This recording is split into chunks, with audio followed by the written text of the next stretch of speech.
Hi, I'm Jeff Greeley. I'd like to talk about the principles of carpet cleaning and soiling. I'd like to use this model as an example. If we look at an actual piece of carpet, you will see that we can see and identify each individual yarn bundle that's attached to the backing of this piece of carpet which I have here. This model that I've created is a representation of the carpet, only in a much larger form. So these each represent one of the carpet yarns attached to the backing, with the secondary backing and this area here which would represent the latex adhesive in between. You'll notice that this large model of the carpet is dirty just at about 1/3 down each of the individual yarns. This represents what happens in the real world when carpet is walked on and becomes dirty. As we walk on the carpet, our foot is actually touching the top of the carpet up here. And if you imagine if this were an actual carpet, all these yarns are packed very close together. They're each supporting each other so they don't fall over, they just crush down a little bit as we step on them.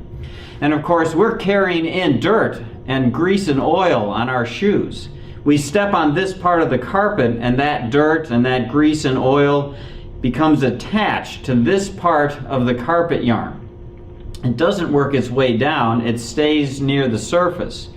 Now the dry dirt that isn't sticky or waxy or oily or greasy, that usually falls down in between the yarns and eventually ends up at the base. That dirt we remove by extractor vacuuming or power vacuuming with a host liberator or a host freestyle to remove the deep down dry dirt which ends up down here. But then it's this soil up here near the top third that is the oily, greasy dirt, the type of soil that requires cleaning chemistry in order to remove it. So what happens when we try to remove this with traditional methods that employ a lot of water and detergents to try to dissolve this soiling and then eventually remove it? Well, the water and detergents are typically applied under pressure using a hot water extraction machine which sprays the water onto the carpet surface at a pretty high pressure, sometimes 150 psi, can be 200 psi, and it can go up higher than that depending on the machine. Oftentimes some sort of pre-spray will be applied to the carpet and then the hot water extraction machine will be used to rinse and remove the soil. But what happens when we do that on a carpeting, which is actually a type of plastic? For example, nylon or polypropylene or polyester, those are all types of plastic. They don't absorb very much, very little actually. So the soil is on the outer surface of the yarn. And it's also in this vertical condition. See, we've got the depth or thickness of the carpet pile represented here.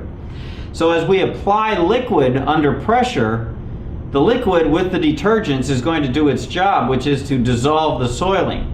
But we can quickly lose control. I've got a little bit of detergent in this spray bottle just to demonstrate what can happen when we apply this under pressure to the surface of the yarn. As we apply it, you can see that it's certainly dissolving the soil that's there. But what is also happening is the soil that's being dissolved is actually running down the side of the yarn. Now, if this was an actual hot water extraction machine, that would happen much more quickly as the pressure from the water and the detergent that's being applied would actually just be blasted down the side of the yarn. Now, at this point, this certainly appears clean. Well, it is clean, because the dirt has been removed from here, but where did it go? It actually went down to the back, perhaps even through the backing, and has disappeared. And we actually know that that happens in the real world because people have often experienced a situation where they clean a carpet on Monday, and everything looks good. And they come back on Tuesday when the carpet is dry and spots have reappeared and some of the traffic patterns look just as bad as they did before the cleaning started. That's because as the carpet dried, the liquid that was forced down to the backing slowly was drawn up the sides of the carpet yarn through the evaporation process, drawing the liquid up the side of the yarn and anything that was in that liquid, the detergent, the soil that was dissolved, the spot that was dissolved, coming back up the yarn, so that eventually what we have is resoiling right at the tips of the yarn again, and it appears as though the spot has come back. So how do we solve this problem of cleaning a vertical surface without losing control?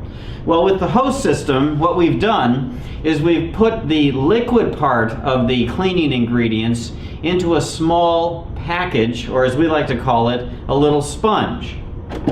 And this little sponge I'm going to represent with these little sponges that I have here.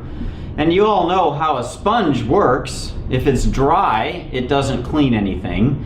If it's soaking wet, it just tends to smear things around. But we put just the right amount of moisture into each of the little sponges that are in Host. We put water in there, which often surprises people that there's water in a product that's called a dry carpet cleaning system. But the word dry refers to the end result, not to the process. During the process, we have water in the sponge, we have some detergents, we have some other green cleaning chemistry, and it's all controlled in this sponge.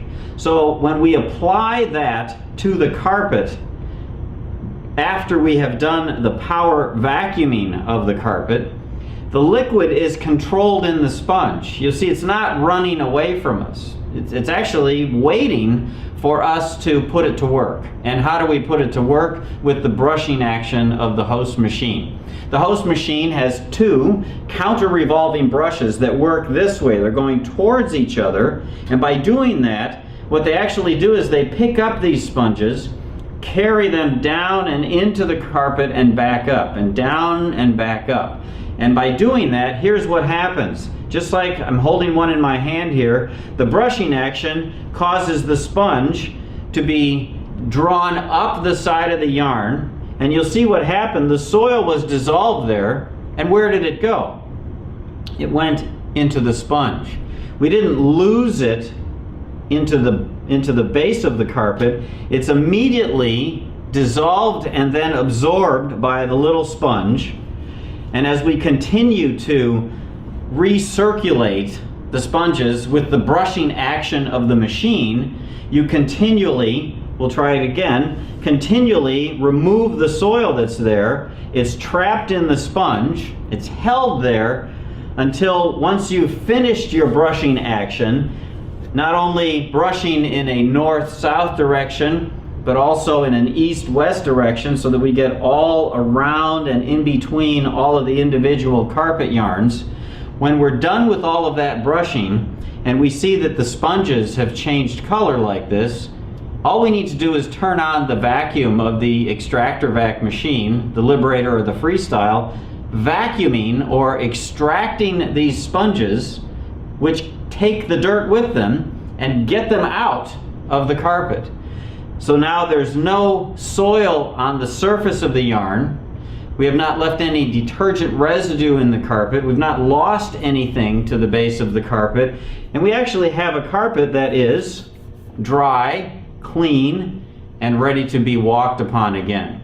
And because there is no actual residue left on the surface of the yarn, the carpet stays cleaner longer because there isn't any detergent residue there to attract dirt more quickly than it would if it wasn't there. So that's how the Host system works. That's how we control soiling, control cleaning, and control liquids on carpeting, which is a vertical surface, in order to clean it effectively and leave it clean, dry, and ready to use.